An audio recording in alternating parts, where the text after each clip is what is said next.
बिस्मिल्लाहिर्रहमानिर्रहीम। अस्सलाम वालेकुम नाज़रीन, मैं सरवत वलीम हूँ।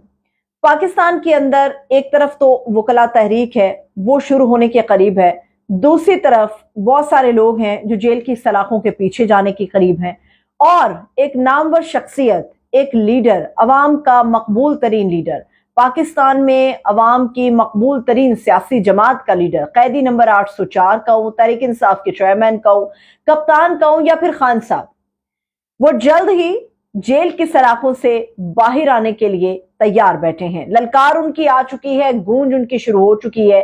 मैं कहूंगी कप्तान ने अपनी कुछार से आवाज दे दी है, बिल्कुल उसी तरह जिस तरह से शेर देता है।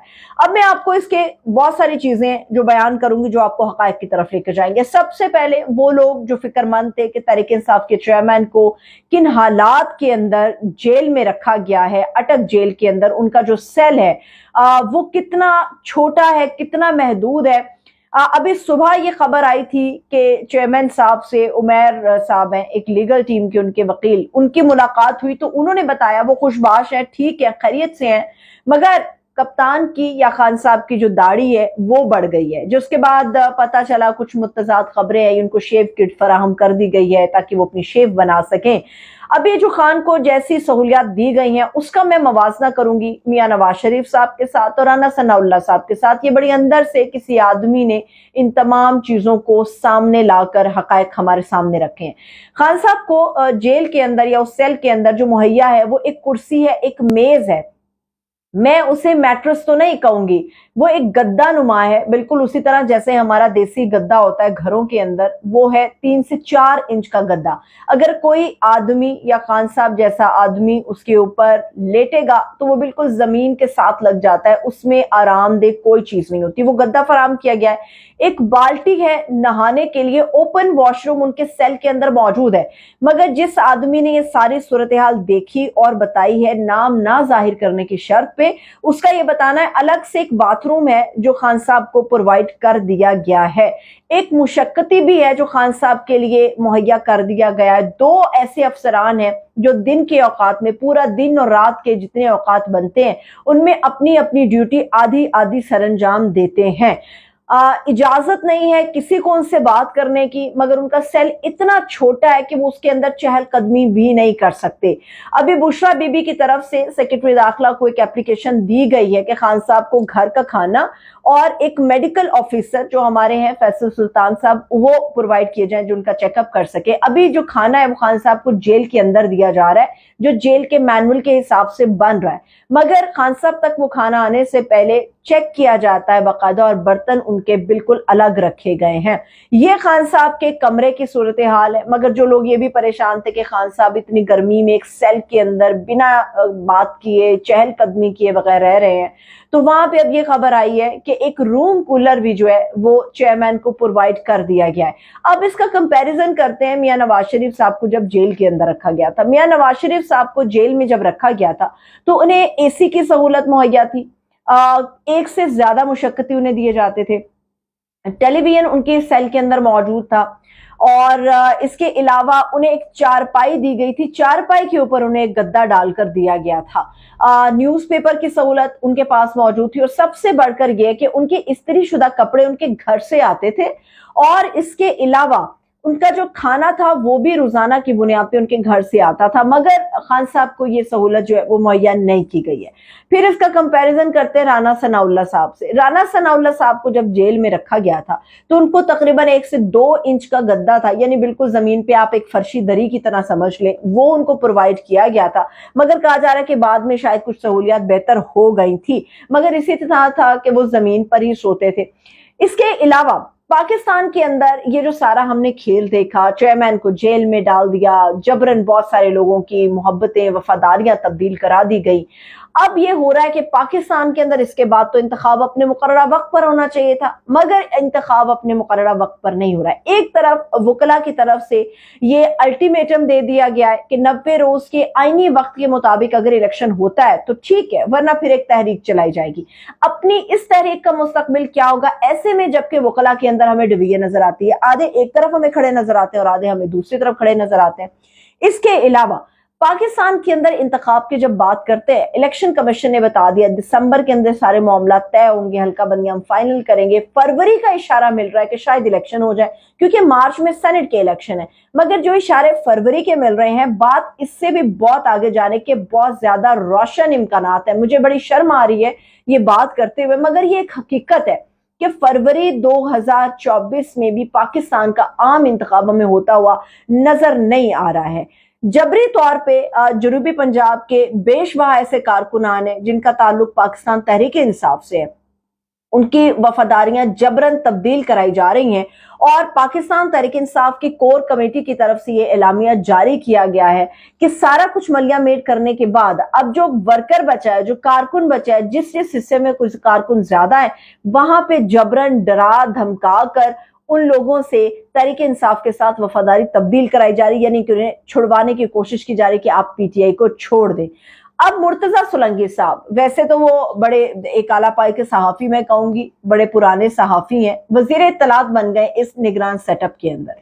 अब मुर्तजा सोलंकी साहब ने ये कहा है कि पाकिस्तान में इलेक्शन अब हो तब हो जब भी हो, हम तैयार हैं। अगर इलेक्शन 90 दिन के अंदर होते हम तब भी तैयार हैं, 90 दिन के बाद होते हम तब भी तैयार हैं। अगर 90 दिन के अंदर होते हुए सब तैयार थे तो इलेक्शन कमीशन को क्या मुसीबत आई हुई थी कि उन्होंने इस मामले को इतना लंबा लटका लिया? क्या इलेक्शन कमीशन अपने तय ये फैसला कर गया या फैसला करवाया गया? अगर इलेक्शन कमीशन के ऊपर सारी जिम्मेदारी डालनी थी, पिछले दिनों तो इलेक्शन कमीशन भी तैयार था मगर गवर्नमेंट तैयार नहीं थी कि पंजाब के अंदर इंतखाब हो जाए। अब देखते हैं कि ये इंतखाब कितना लेट होता है, क्योंकि अब सारे जो वो कहते हैं कि दूसरे के कंधे पे रख के बंदूक चलाना, अब जो जाने वाली हुकूमत है या तश्कील पाने वाला ये केयरटेकर सेटअप है, ये अपनी सारी बंदूकें इस वक्त इलेक्शन कमीशन ऑफ पाकिस्तान के कंधे पर रखकर चला रहा है। मगर जो एक अहम मुलाकात चीफ इलेक्शन कमिश्नर और चीफ जस्टिस ऑफ पाकिस्तान के दरमियान हुई, वो किस मौजू पर थी, उसका एजेंडा क्या था, वो भी सामने आना बड़ा जरूरी है। सुप्रीम कोर्ट ऑफ पाकिस्तान के हवाले से सुबह मैंने अपने व्लॉग में बताया था कि मरियम बीबी जो है उनके खिलाफ नैब ने एक एप्लीकेशन फाइल कर दी है। वो समाअत अब होने जा रही है 22 अगस्त को, मगर 25 अगस्त को एक और बहुत बड़ी समाअत होने जा रही है। एक बड़े ही नामवर ब्यूरोक्रेट हैं अहद चीमा, जो जेल में भी रहे, तकरीबन 3 साल उन्होंने कैद भी काटी, चेयरमैन एलडीए भी वो रह चुके हैं, वजीर आजम साबिक वजीर आजम शहबाज शरीफ साहब के मुआविन खुसूसी भी रह चुके हैं।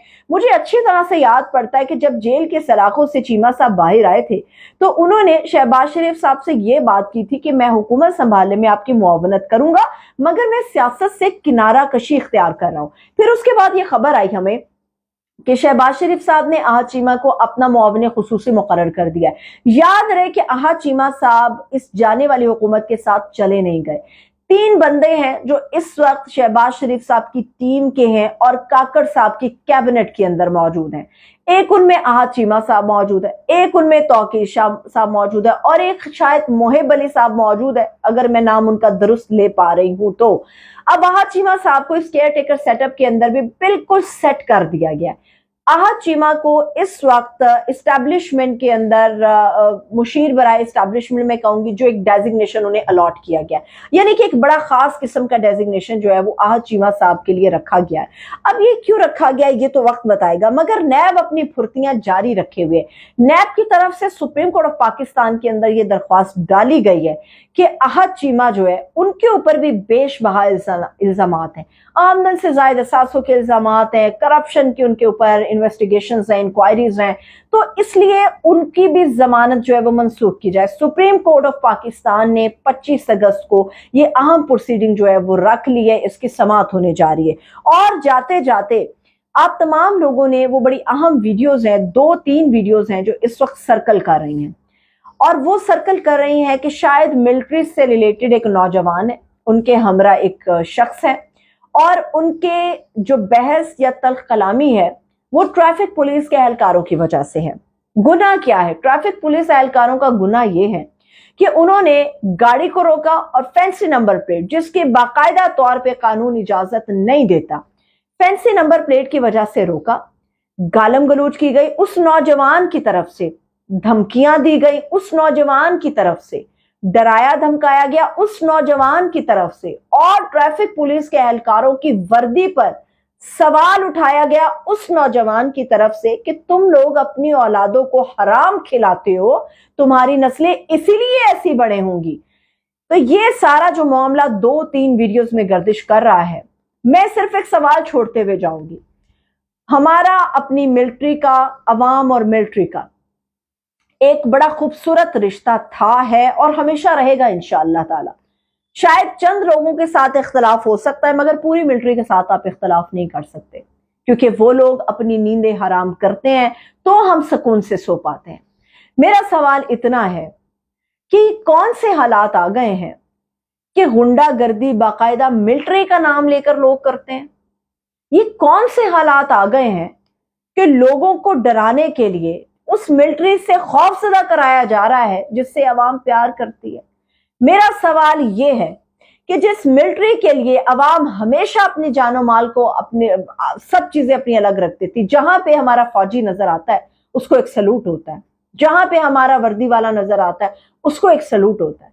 ये कौन लोग हैं जो मिलिट्री की आड़ में अवाम के साथ गुंडागर्दी और ऐसा कल्चर फैला रहे हैं कि हम मिलिट्री से हैं, मेरा बाप मिलिट्री ऑफिसर है, हाथ तो लगा के देखो, हाथ तोड़ दूंगा तुम्हारे, तुम कौन होते हो।